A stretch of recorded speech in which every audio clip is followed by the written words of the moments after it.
don't want to be strong like man who look pretty. I want to be strong like bitch that fight bears in the forest. Welcome to another episode of Bitch vs. Bear with your hosts, Amber, Me. and me, Sydney, co-owners of Shield Maiden Trading Co. And this is a show where we bitch, laugh, and chat about all things fitness related to women in the LGBTQIA community. Love it. We're getting better at that opening. We are. Yeah. I noticed that you never put in the most important aspect of our relationship. Which is what? Besties. It just doesn't roll off my tongue in the same way. Like, you say it, and I'm like, I tried it that one time, and I, like, fumbled, and I was like, I will never do that again. Because it just, like, I can't, I think because I don't know if you reverse something. I'll listen to the way you say it on the next episode that we do, and then I'll try it again.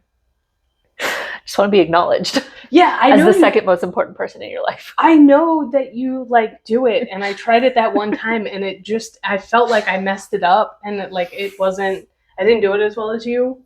Well, so I was like, maybe that's your thing, like that's your hook, you know. All right, fine. I'll come up with a different one. Oh no. I don't know if I open a can of worms. To the attention now, and this is what's going to happen. Okay, so this month we are continuing on a little bit with our theme from our last episode where we were talking about summer and bikini bodies and all of this kind of thing. So we are kicking off April talking about the importance of body positivity in the fitness world. Yes. So this concept of body positivity, it's going to be a rough episode.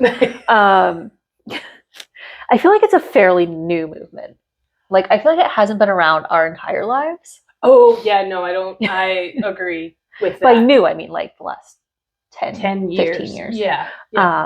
So this is a like social movement that advocates for the acceptance of all bodies, regardless of size, skin tone, gender, or physical ability. Yeah, I mean, I think I was just ruminating on that real quick, and I was like trying to think back to like being in like middle school, and like obviously we didn't have social media; it was still print media. So like, what did we see in like magazines and things like that? And the first thing that came to my mind, and this I think what we're going to talk about later in the month is like athleticism. The first kind of female athlete that I saw that was kind of also a little tomboyish, but not really, was Mia Hamm, like the soccer play, and like just like that of like, okay, it's not even like she wasn't a model, so she was like the first kind of like athlete that I could like identify with of like, you're an athlete, like you play sports, you're not just like a model and like very dainty or like wearing a lot of makeup and things like that. And of course, like she was touched up and all of those things. But like that was the first time I identified with like, oh, maybe there is a space in the like greater, broader spectrum for like different bodies. What? But that was like the first. That's the like really the only thing. Like, that really highlights our differences. Yeah, because the first print media I thought of was Cosmo. Oh, yep, that does highlight our differences. Yeah. So body positivity was not really a thing when we were growing up. That's what we've concluded. Yeah. So here we are. Yeah. Promoting that. Okay, so we've seen a bit of a shift in society, kind of like with social norms around this. And there's also been, or at least started to be, a bit of a shift in the fitness and wellness industry too. Yeah.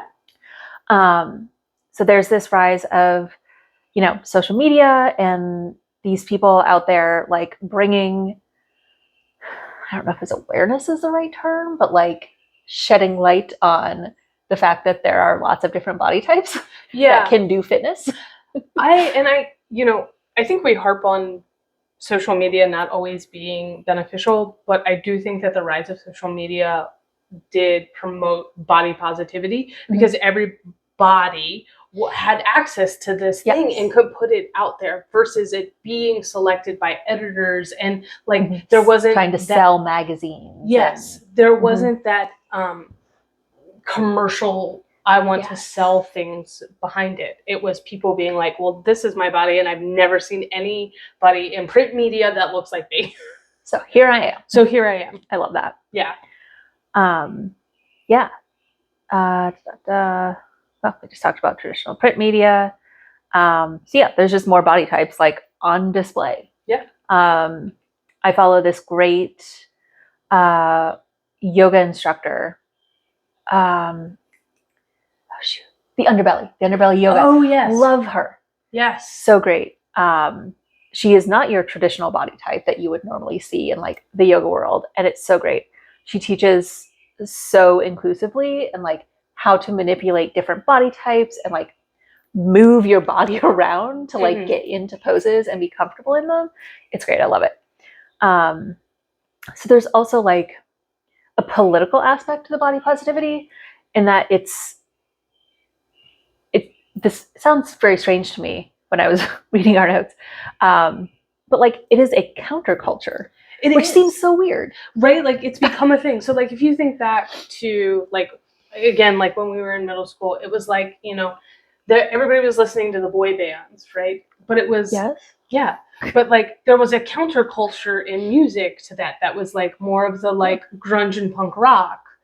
And I feel like the body positivity has taken kind of that same vein of like, it is a little bit political. It is going against the grain, even though every body is different. Right? Like, you'd think it wouldn't be the counterculture. Yeah, you would think it would just be like the normative culture. Right? Yeah. So silly. I think it's kind of an interesting, like the way that it's kind of taken off as like this counterculture. And you're like, huh. But should it be counterculture? Yeah. I don't know. Should it? Asking for a friend. Leave us a comment. Should it be a counterculture? We say no. Let us know. So, okay. We as folks in the fitness realm, why is it important to discuss body positivity in the fitness industry? So, like, we're talking about this from our kind of professional lens of like, we're in it, we see it, and we know that there are different body types and why we should be sharing this with, you know, we have a lot of folks who listen to our podcast who are also in the fitness industry, whether they're participants or whether they're coaches in their own rights and things like that. So I think one of the key things when researching it is you don't know every individual's backstory. Right. Like personal trainers, all of us, like we get to glean that over time, but going into a first meeting with someone or even just a recruitment strategy and trying to get new folks in the door, you don't know their backstory. And so you have to be cognizant of what you're putting out there and how you're framing things. Like, what does your marketing look like? Does it, you know, is it all the same kind of body type across the board? And we all know what body type we had been sold for the fitness industry for a very long time. Yeah. So I think that that's like a big factor. It's like, it is important to discuss it. It is important to also like the images that we use, which is a form of discussion because like for us, we don't get to stop every single person on the street and be like, hey, would you like to talk about body positivity? Like, you're not out doing that?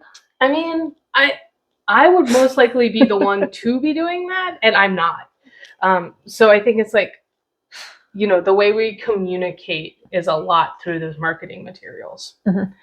And it's also really important because it can be a motivational factor for a lot of people of like, okay, I see myself in this place. Right. Like I see other people that have my skin color. I see other people who have my disability. I see people who just, you know, have my shape of body. And so like that is a really important motivator for a lot of folks. Like, if you don't see yourself somewhere, why would you go there? Yeah.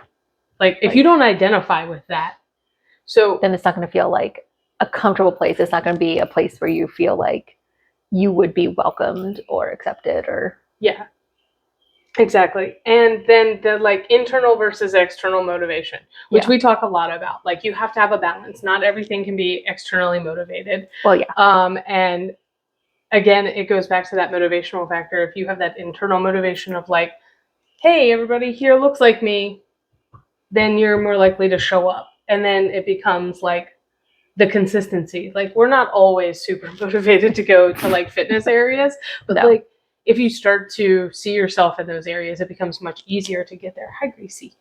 And it can represent just like safety, Yeah. right? Like safety absolutely. in numbers. Yeah, safety and knowing that like you're going into a place where you are seeing your body type represented, which means the coaches, the trainers, the whoever is running this thing probably know how to work with your body type and are not going to put you in danger. Yeah. And then I think, and we stress this a lot on the podcast and in our training and things, health and wellness over physical appearance. For a very long time, the fitness industry relied a lot on marketing and terminology that really stressed physical appearance over all of the other benefits that come with regular, consistent exercise. Yeah. Yeah. And so then, like, you know, if you're not showcasing body positivity, you're missing out on helping improve people's health and wellness. Yeah. And so Exactly. if you are a coach or if you are at a fitness space and you think like, okay, I don't see a lot of this, like it might be important for you to start to investigate some of the body positivity, more body positive friendly spaces. Yeah. So that like if you are feeling like, oh, I'm not making a lot of progress or I don't feel at home here, like there are spaces that have started to move in this direction. Not all of them, I will say. Yeah. So we're making some progress. We're making some progress. It's a slow burn. Yeah, it's a slow burn. It's like exercise. You have to do it consistently. Yeah. Uh-huh. Yeah. Okay, so I think we touched on this in the last episode, but there's a definite impact on our mental and physical well-being when it comes to a negative body image. And having that negative body image about ourselves or having that projected on us by the world. I don't know. So it can increase the risk of unhealthy lifestyle behaviors, eating disorders, restrictive eating, disordered eating, over-exercising. It can lead to self-harm tendencies, depression. It can impact intimate relationships, all of these things. So that, I think, is just a reason why body positivity is so important. Like, showing everybody that there's nothing negative about their body. Yeah. Let's see. Do you have a personal story, Sydney, about negative body image and how it affected you? Because you put share personal stories, so I assume you have one. I did say share personal stories. I thought we could both share personal stories and not just call me out like that. Well, I'm going to call you out because you do that to me all the time. Yeah, okay, that's fair. So I think I think we all struggle with some of that negative body image, whether it's like hyper focusing on an area of our body that we are unhappy with. You see this a lot when they're like, oh, I think areas, I'm going to generalize for a lot of femme folks, like feeling things like their boobs aren't the right size, or they're too big, they're too large, they're asymmetrical, whatever, or like carrying belly fat because we protect our uterus. That's just a thing. Or like having a big butt, like, hey, for a long time that was not seen as something that was attractive. Right. And then, or even just, it could be little things like, I'll share, I guess, my negative body image. Like one of the things that I don't really like about my body, and I know a lot about myself, but one of the things that I really struggle with is the fact that I have super strong calf muscles, but they're not defined in the traditional sense. Like I have what most people would say is a cankle. Like my calf just bleeds into my ankle. So I have like tree trunks and then tree limbs for my lower extremities. So like it's all kind of the same width in diameter. And actually, I was talking to one of the coaches and one of the folks that I train with. She's a national masters athlete, Sarah Tyler. And we both kind of bonded over the fact that we have both Googled how to make our calves smaller, how to define our calf and our ankles. Oh my God, I love that. And so like that, that has never morphed for me into anything other than it's just an area that I don't highlight. I do wear shorts, like that doesn't. It's just one of those things. Like when I look down, I'm like, okay, cool. So that everything just blends together. It's just thick. Oh, she thick. And so it's just like one of those things where like, I don't even know where it came from. Yeah, like society somewhere. Probably growing up playing sports like soccer and things that where there are really defined legs and leg muscles, and that's just not my body type. Yep. You can't knock me over. Like if No. like if I get into a stance, I'm staying upright. Like I got wide hips and tree trunks for legs. Like, and that's something to be proud of. It's like I have a really strong body, but somewhere said that cankles were bad. Yeah, and you internalized that. And I've internalized that. I can't imagine that it was Cosmo because I'm pretty sure I didn't read it. No, I internalized all the Cosmo issues. Great, can you share some of this? Yeah, I mean, I think I've always had a negative body image, and what particular negative thing I am focused on morphs over time. Because, and when I was younger, it's because things were pointed out. Believe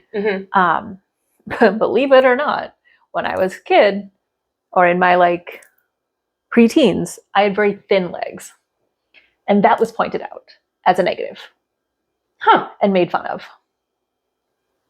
by certain family members. Were you just like tall and like? Yeah, I was tall and thin. Yeah, you would just like that. Yeah, it was not a good look. Yeah. And so like that was an issue when I was younger. I wore jeans literally everywhere. Would not wear shorts. Didn't matter what the weather was. Didn't matter where we were going. Would not wear shorts. Yeah.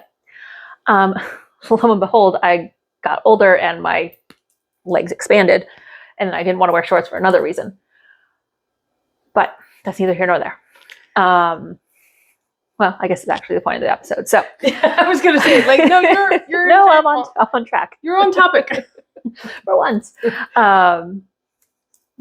So yeah, so as I got older, it was, I got the thick thighs, I had the big hips.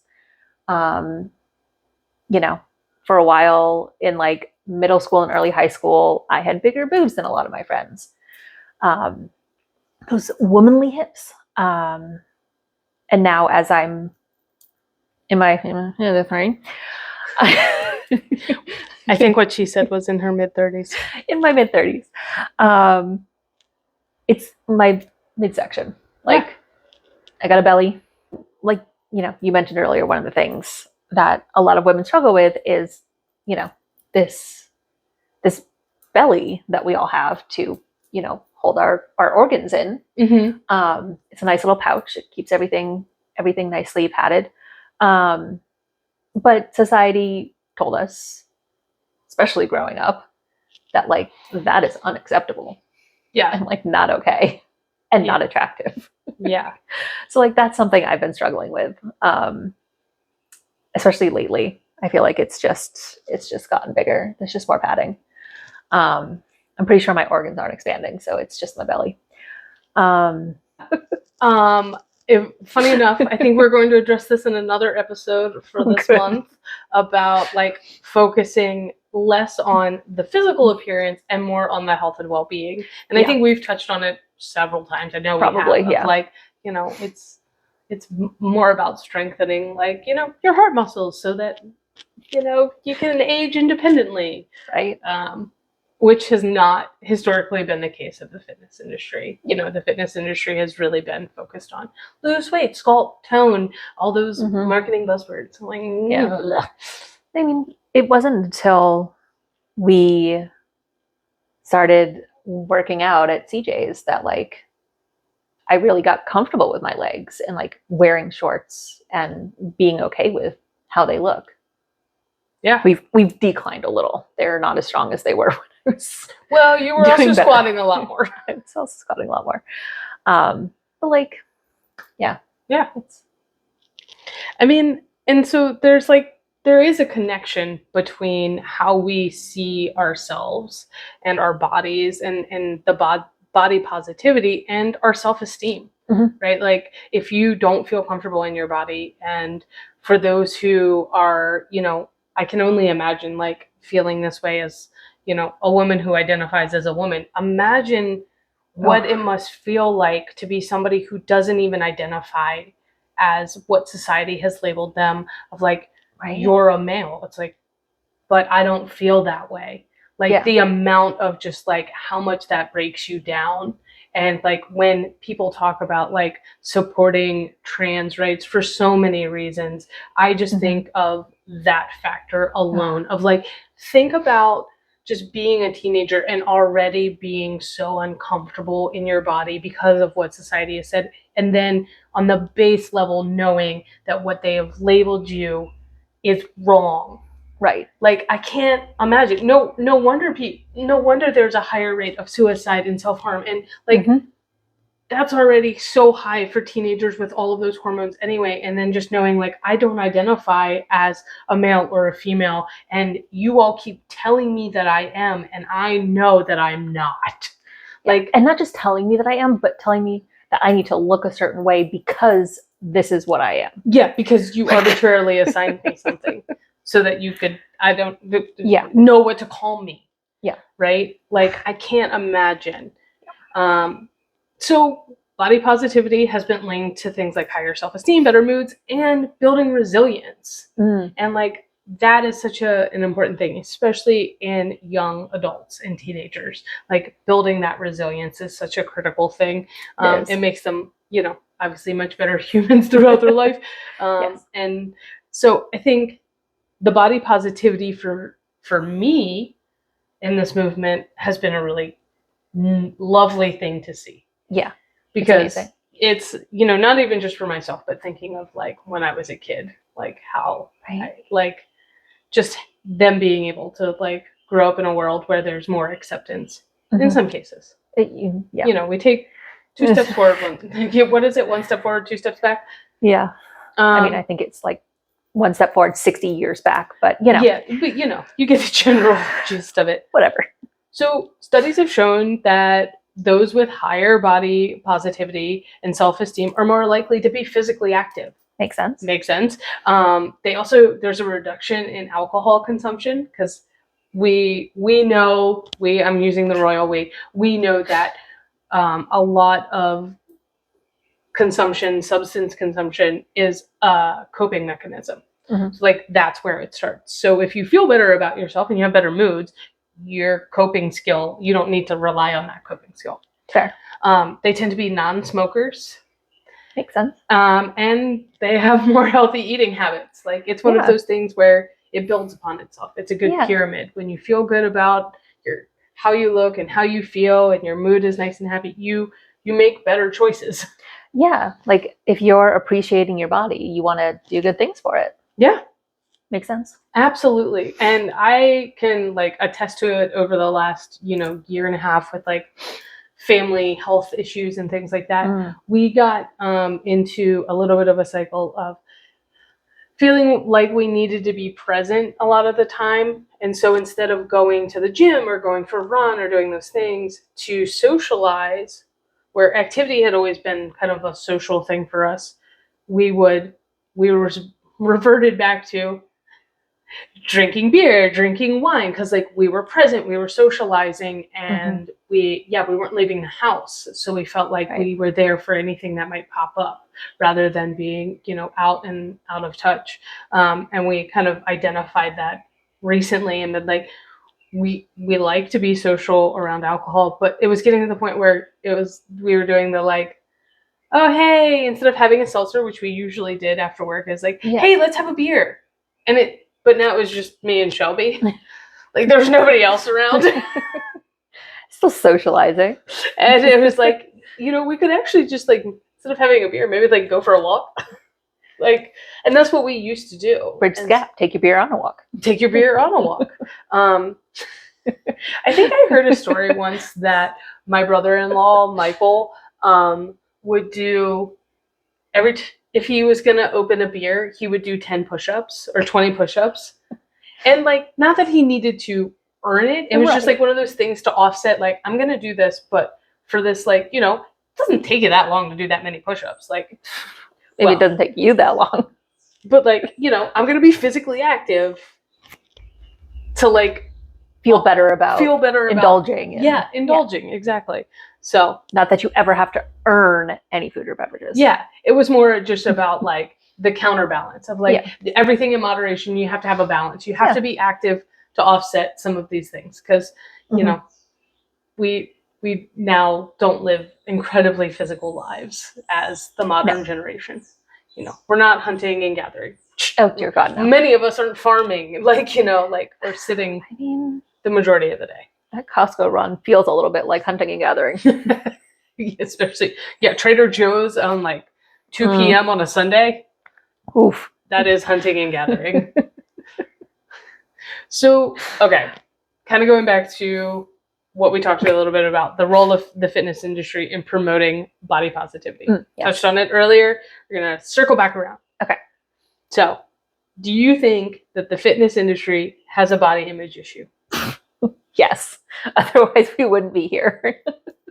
We would have nothing to talk about. We'd have nothing to talk about. Yes, we do. We think that the fitness industry, which we recognize that we're a part of, has a body image issue. And we're combating that by having larger bodies. Yeah. Yeah, like I think we are not what you would deem a typical kind of like fitness industry professional. Yeah. And I think where it really boiled down to, and I don't think that every coach or trainer or, fitness professional has six-pack abs and like an hourglass figure. What I think where we got that idea from was the sales tactics to bring people in often used body shaming as their mechanism. Which is so counterproductive. Like, so like they were like, oh, we'll help you get like lean and muscular and like all of that kind of stuff.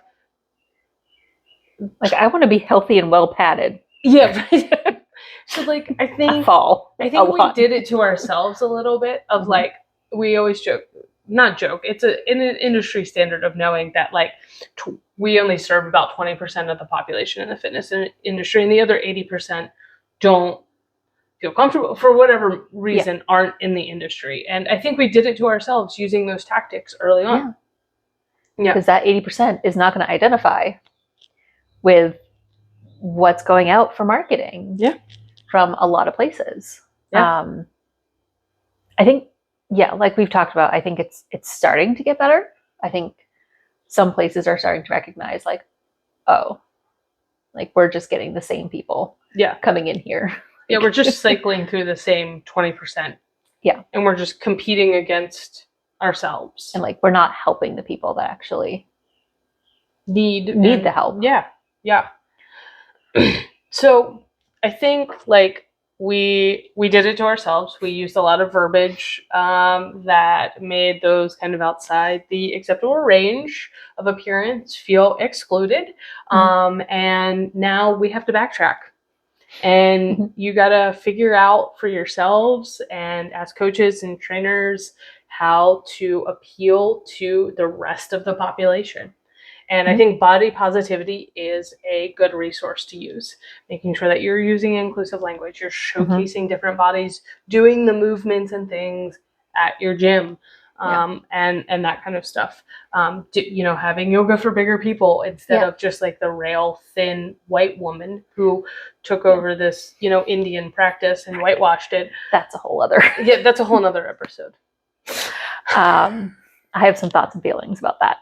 And knowing, like, not just showcasing different bodies, but knowing how to modify the workouts, knowing how to modify the yoga poses for bigger bodies, for differently abled bodies, for, transgender folks who might need to do things a little differently based on where they're at.